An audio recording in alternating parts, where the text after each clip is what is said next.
Alright, I'm gonna keep this simple. Here are the layers, here are the timestamps, and let's get into it. The Roblox car wash was first mentioned on Twitter in February 2020. The tweet garnered enough attention to get people interested, and many questioned whether or not it was real. This didn't take long, however, as it was quickly identified. The Roblox car was located in Davao City, Philippines. After being located, a ton of Google reviews were made on the Roblox car wash, and let's just say that the online reviews seemed to heavily favor them. But unfortunately, around 9 months ago, the Roblox car wash was officially removed off Google Maps, but the coordinates are still there. However, I saw that there was another place named Peso Car Wash that had some images of Roblox cars. However, it doesn't go by the name Roblox Car Wash anymore. In July 2001, a Japanese vlog known as Alf's Room made a post titled Microsoft Bimbos that featured an image of a computer repair store. Years later, the infamous image would start to circulate in other websites and online forums, with many pointing out that it was simply a parody of Microsoft Windows. While many were intrigued by its funny appearance, there were others who genuinely wanted to know if Microsoft Bimbos was a real place. And as it turned out, it was. A video would be posted by creator Nick Robinson, in which he goes into detail regarding the existence of the building. Using the original mention of the building in a VR program, he was able to determine that it was located in Maebashi City, Japan. On top of this, the exact location of it on Google Maps was found after gathering the coordinates. Now here's the sad part, the building is still up, however the sign is no longer there. Today this is what it looks like, and it's been suggested that the building was either a school and an izakaya for students based on the building signs. According to the Alf's Room blog post, the building was closed down in 2002 and has changed throughout the years, but this hasn't been 100% confirmed. Back in 2023, Nick Robinson once again made a video on Microsoft Bimbos, but this time he had visited the place in person.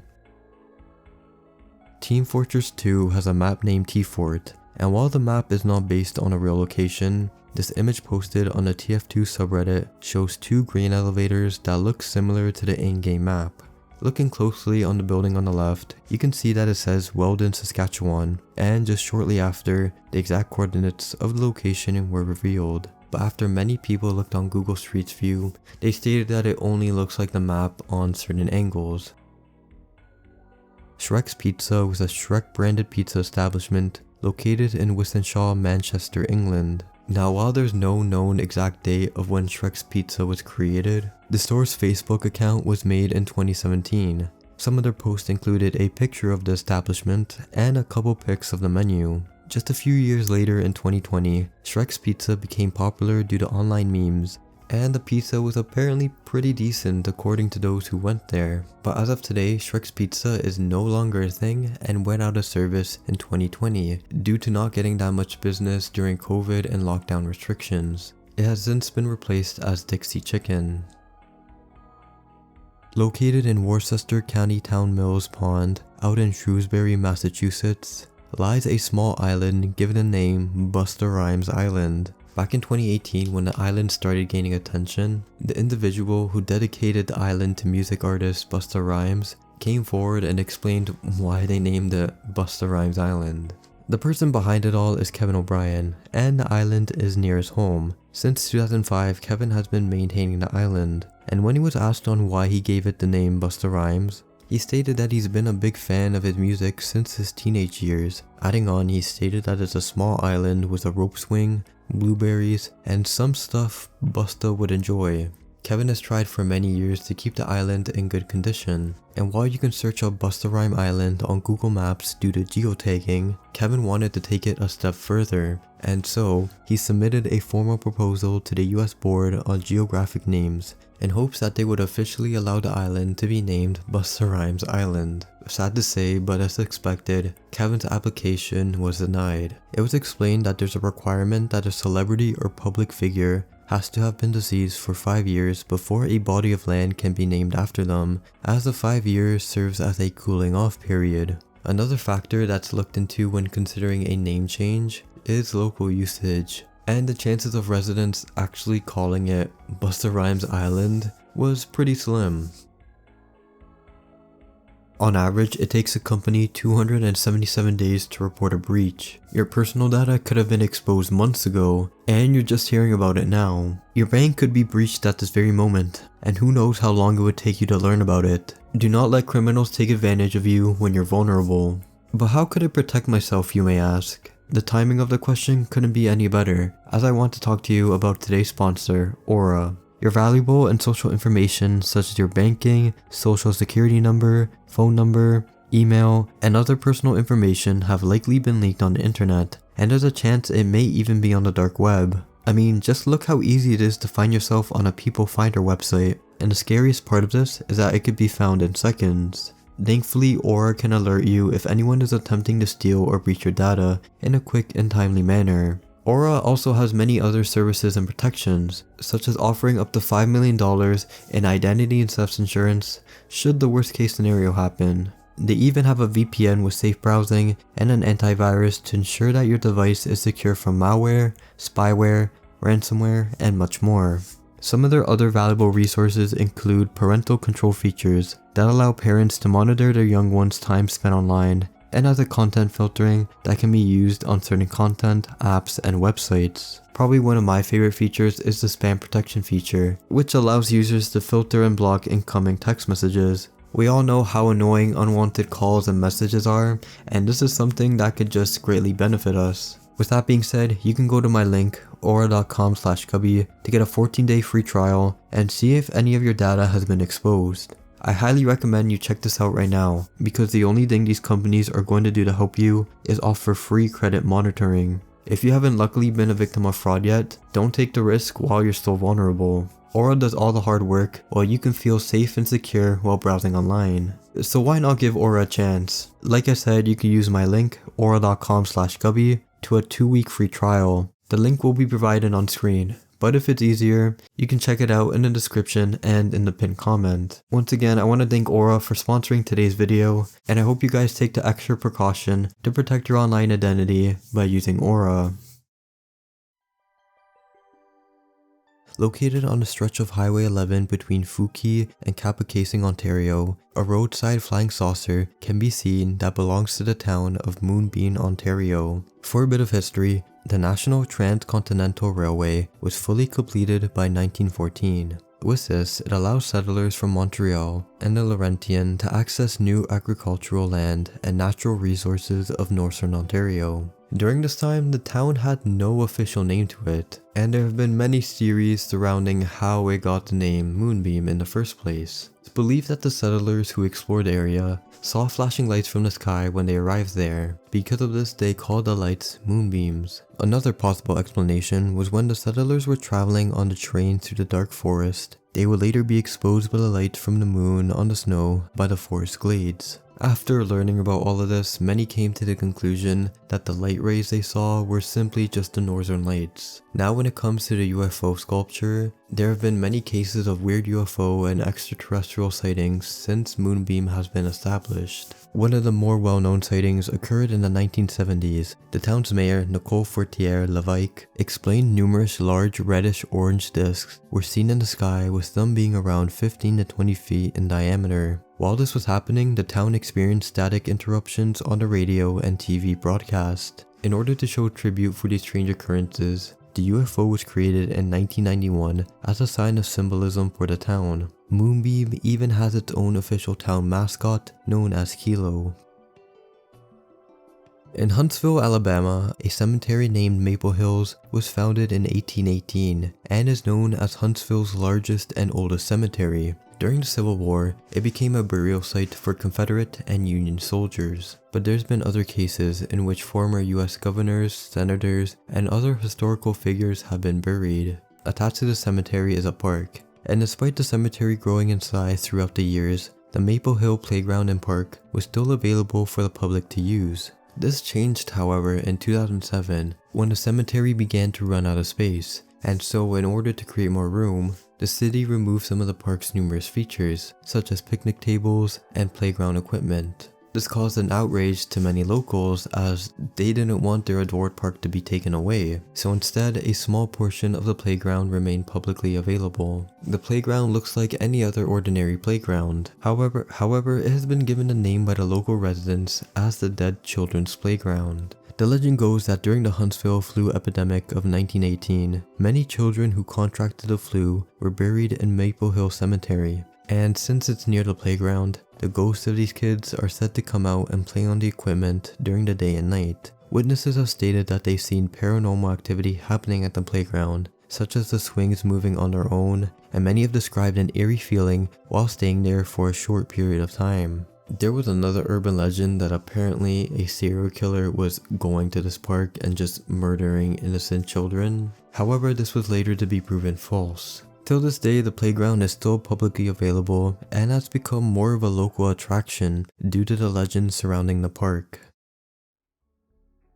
Naguru is a village on the island of Shikoku in Tokushima Prefecture, Japan. But let's just say that there's something unique about this place. As you could probably see, the village is surrounded by more than 300 dolls, and so because of this, it has been given the names the Village of Dolls and Scarecrow Village. The Naguru village wasn't always like this, as the creation of the dolls began in the early 2000s. To give you some background information, Naguru's population started to rapidly decrease due to people growing up, people leaving for job opportunities, and residents dying to old age. To give you a rough estimate, the village of Naguru had roughly a few hundred inhabitants in the early 2000s, and this number would only lower. As of 2023, the population was less than 40 people, and chances are it's even lower due to the rising age of those still living there. While there were many people leaving the town, one of them happened to be Tsukimi Ayano. Back in 2002, she had returned to help her father who was still living there, and so one of the first things Tsukimi did was plant seeds to create a small garden. Unfortunately, they failed to grow, but she insisted on trying again, and so this time, she created a kakashi in order to keep the birds from eating the planted seeds. As a form of creativity, she decided that she would dress the scarecrow up as her father. The local residents noticed it, and even started to talk to the scarecrow as if it were a real person. This gave Tsukimi an idea. She knew that she had a passion for art, and the locals were amused by her work, and so with these two things in mind, she decided that she would decorate the village with scarecrows. Since she had lived there as a young girl, she remembered seeing the faces of so many people who used to live there, and so to bring life back to the community, Tsukimi essentially made recreations of past members of the village. The school she even attended was still in place, and so she added her own students and teachers. There's even a room dedicated for just 2 students, which is meant to represent the last 2 kids who attended the school before it shut down. As of today, the scarecrows are still scattered across the village and has become a tourist attraction for those wishing to visit. In a small town in Western Australia's Wheat Belt region, visitors may see this blue painted tree in the town of Mukinbudin. These colored trees are part of an art and mental health project named the Blue Tree Project. It began in 2014 when Jaden White and his friend painted one of the trees blue in Jaden's father's farm. This of course was just a harmless prank, but little did they both know, the blue tree would later have a symbolic meaning to it. Just a few years later in 2018, Jaden would struggle with his mental health. Unfortunately, despite trying to get the help he needed, Jaden White would sadly take his own life. 1 year later in 2019, the same tree they painted would symbolize hope and a powerful message that people care and want you to know that you're never alone. Ever since the Blue Tree Project began in 2019, blue trees have been not only painted across Australia, but others from around the world are participating in this as well. Deemed as one of Singapore's strangest and some may even say unsettling cultural attractions, Haw Par Villa Park is home to ancient Chinese folklore and legends, mythology, and even touches on the themes of hell and the afterlife. Before the creation of the park, the land served as a home and extra space for the Tiger Balm Business Company. The owners of the business, Ah Boon Ha and Ah Boon Par, purchased the land in 1935, but would shortly lose authority over it, due to it being taken away by Japanese troops during World War II. After the war, it would be completely demolished, but then it was reconstructed to be a park. While in the 1950s and 60s, the park was a popular spot for families to visit it and learn about Chinese folklore. In 1986, the park was once again recreated to suit a more modern version of the theme park after a $30 million investment was announced, with the majority of the money being used to implement the newest technology and animatronics. One of the more well-known attractions is the 10 Courts of Hell, which features the 10 stages of how people would be punished by kings in the afterlife and is based on Taoist and Buddhist beliefs. Another attraction that is somewhat similar and is quite popular was launched in 2021 and is named Hell's Museum, which is centered on death and afterlife. Not only are these attractions commonly talked about by locals and tourists, but all the other sculptures, statues, and even the man-made cave all have unique designs and artwork to them, which many described as feeling a bit overwhelmed, but also fascinated while walking through the park. Pinpointed in the village of Koitsalanti in Finland, a park known as Perikkala Sculpture Park holds around 550 statues and sculptures, all from the works of Finnish artist Reijo Ronkainen. Veijo started creating a garden when he got his first job as a press worker in a paper mill at the age of 16. He used his first paycheck to buy apple seedlings and a bag of concrete. Veijo was described as antisocial and really never left his parents' home. All he cared about was his art, and so because of his obsession, Veijo would live with his parents, stay at the paper mill job until his retirement, and just continue working on his artwork.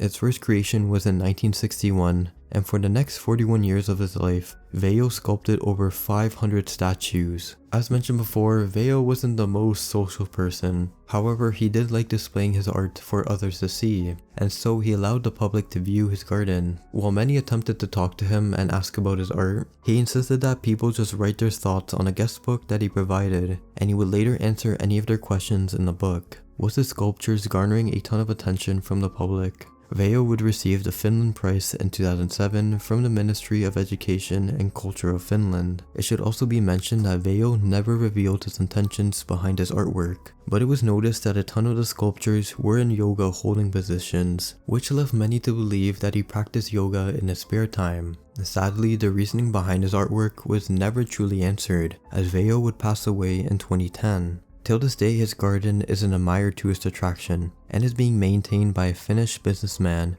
who offers tour guides and conditions the sculptures. Okpoland is now an abandoned amusement park that was located in Okpodong on Gyeonggi Island in South Korea. When the park opened in 1996, it received a ton of positive attention and was doing pretty well business-wise due to it being near a large community of expat workers. What seemed to be a more than ideal opening for the amusement park, things would quickly begin to fall apart as the park would close 3 years later in 1999. What I'm about to talk about is more of a theory, and while the true reason Okpoland shut down was never revealed, many have speculated that these accidents are potential answers. One of the park's main attractions was a duck-themed ride. In the early couple months of the park's opening, a train derailed and fell to the ground, which ended up killing one person and injuring many others. Unexpectedly, the ride was still in operation, as if nothing had ever happened. Strangely enough, no compensation or park-issued apology was ever given, and because of this, it was believed that the owner of the park paid local officials to not talk about it on the news. Once again, in 1999, another fatal accident would occur on the same roller coaster, with the trains derailing and killing a young girl. Immediately after this tragedy, it was said that the park's owner just abandoned the park entirely and just never looked back. And because the owner left, it just shut down.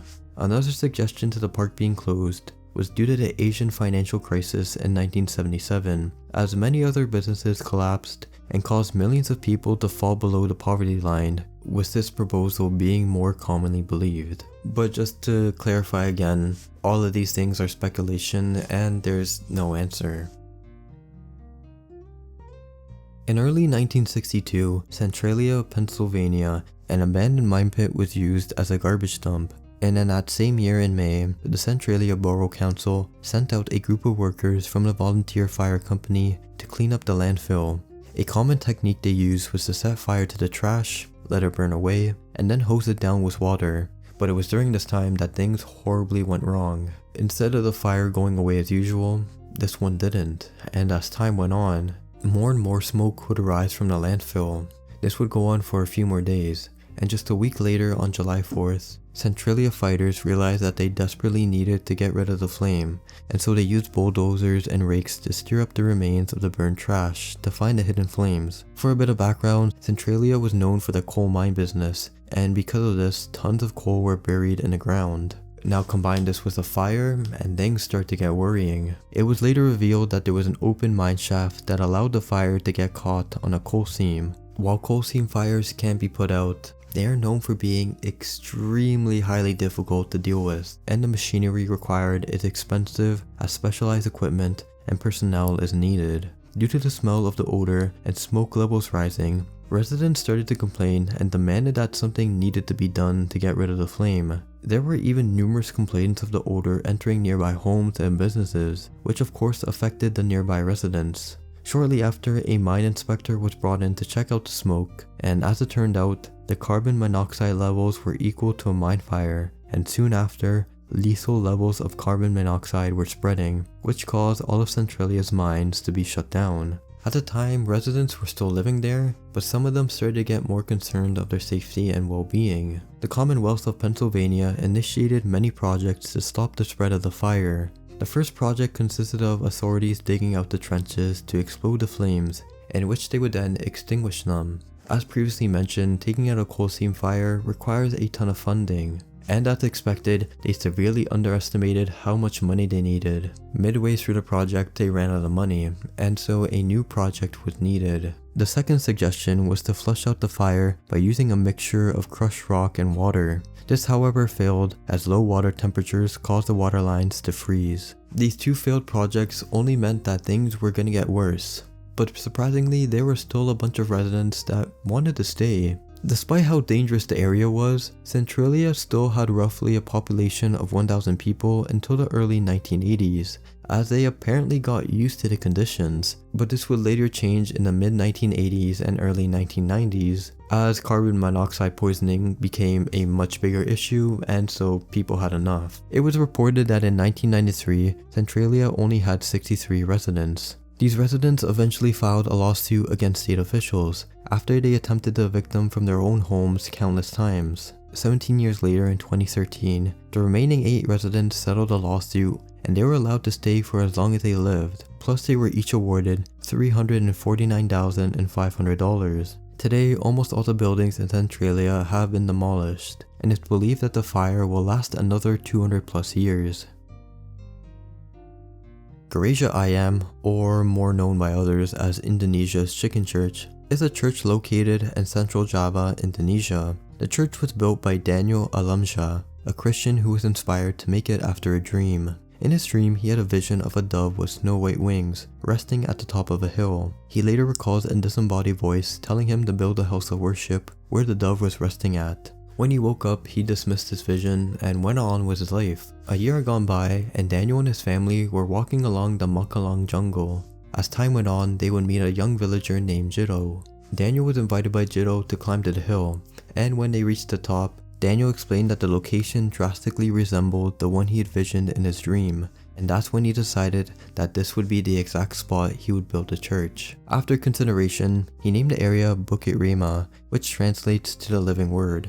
Soon after, Daniel would buy the land and begin the construction phase. While he had high hopes, he expressed some of his concerns, such as having little to no architectural experience. And so because of this, he hired a 30-man construction crew to help assist him. After a while, the main construction of the building was complete, and all they needed to do was to build and form the dove head at the top. And while that was successful, Daniel also wanted to add a crown on top of the dove to represent holiness. But unfortunately, when it was added, a ton of workers and those who saw the building believed it was a rooster crest. But besides the confusion, one of the major problems surrounding the project was their financial struggle. Due to the team's lack of funds, the project had to stop in the middle construction, with only the first floor being finished. During the construction phase, visitors were allowed to check out the building, but since there was a lack of floor tiles, they were only allowed to sit or stand on the dirt. There was nothing else to help pay for the church. Daniel introduced an entrance fee for those who wanted to visit. as some people would intrude into the building and vandalize what they believed to be an abandoned structure. But even with the entrance fee, it wasn't enough to support the project, and so it shut down in the early 2000s. This, however, would change in the next decade. Conveniently near the church was the world's largest Buddhist temple, known as Borobudur. While people were visiting the temple, word got around about the abandoned church nearby, and so those curious enough went out to check it out. Soon after, local residents and tourists would hear about the church from various social media posts, and this caused them to want to visit the place. Once again, an entrance fee was needed, but this time the revenue was rising. Because of the funds, renovations for the church were finally up and running. The church now has an underground praying room, a small paved access road, and has 7 floors that all represent the stages of humanity's spiritual journey. If you made it to this point of the video, I just want to thank you so much for being here. So, am I back in my Iceberg era?